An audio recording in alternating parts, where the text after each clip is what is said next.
반려동물 바로알기 프로젝트. 제가 지난 영상에서 습식을 엄청 깠다가 사실 다른 수의사들에게 잔소리를 좀 들었습니다. 그래서 오늘은 반려묘의 습식에 대해 썰을 풀어보려 합니다. 커피 한 잔 준비하셨나요? 습식이 최악이라고? 아니, 치아만. 지금 시작합니다. 안녕하세요, 수의사 김원장입니다. 동물병원에서 얘기해주지 않는 동물병원 리얼스토리 지금 시작합니다.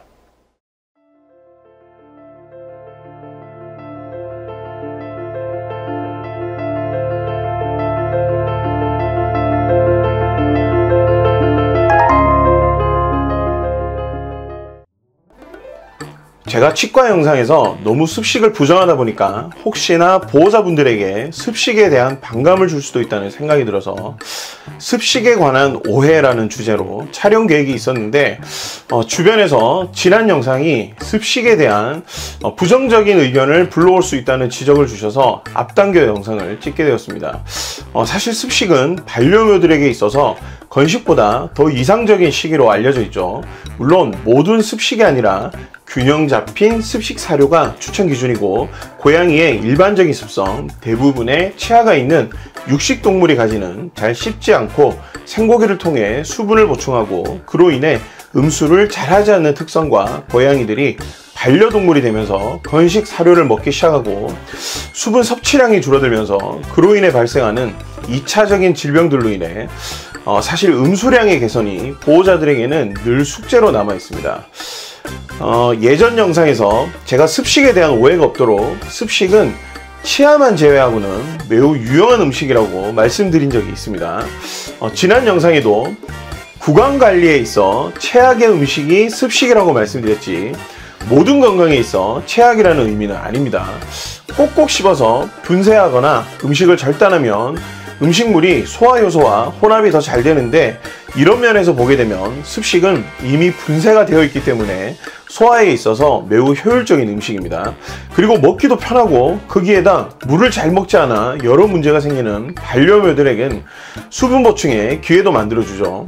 모양을 만들기 위해 탄수화물 함량을 높이는 건식 사료에 비해 습식 사료는 단백질과 지방의 비율을 높일 수 있어서 사실 수의학계에서는 반려묘에게 습식이 더 효율적이라는 판단을 하고 있습니다.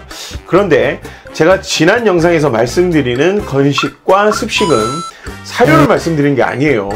먹는 음식의 저작 형태를 이야기하는 것입니다.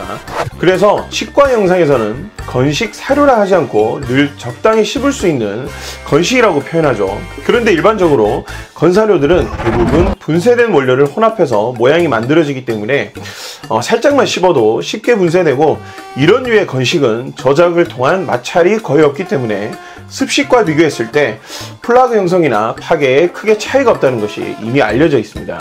예전 치과 영상에서도 쉽게 분쇄되는 음식이 문제라고 언급했었죠.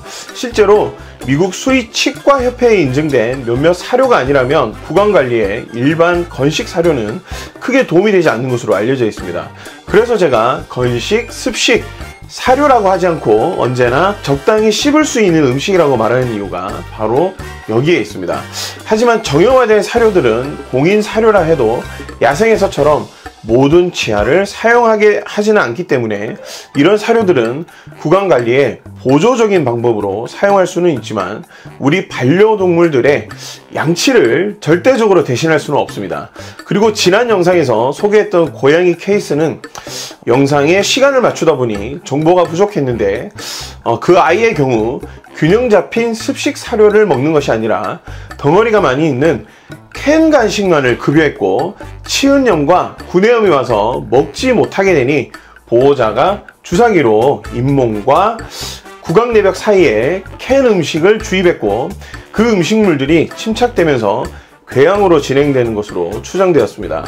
다행히 이 고양이는 물은 잘 먹는다고 해서 씹을 수 있는 음식 급여를 지시했는데, 이것은 보조적인 처방이에요. 메인 처방은 무조건 양치질입니다.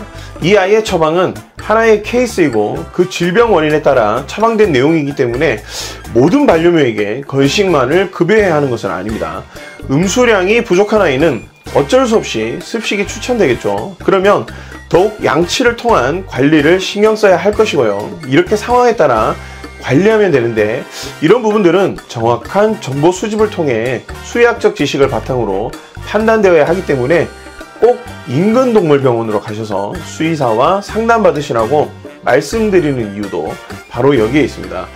사실 영상을 조금 자극적으로 만들다 보면 강한 표현이 한 번씩 나오게 되는데, 이런 부분에 대해 해명을 하는 영상들이 뒤에 기획되어 있지만 보기 불편하다, 내가 아는 것과 내용이 다르다, 언제든 의견 주시면 바로바로 참고해서 영상 제작할 수 있으니 편하게 의견 남겨주시면 좋겠습니다. 음식물의 침착은 플라그 생성을 가속화시키지만 적당한 저작은 플라그를 파괴합니다. 하지만 구강 관리에서 저작은 어디까지나 보조적인 수단입니다. 양치 관리가 필수라는 것 꼭 기억하시고요.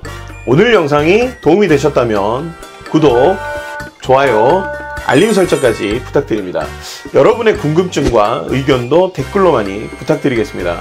그럼 저는 다음 시간에 또 다른 동물병원 리얼스토리로 다시 돌아오겠습니다.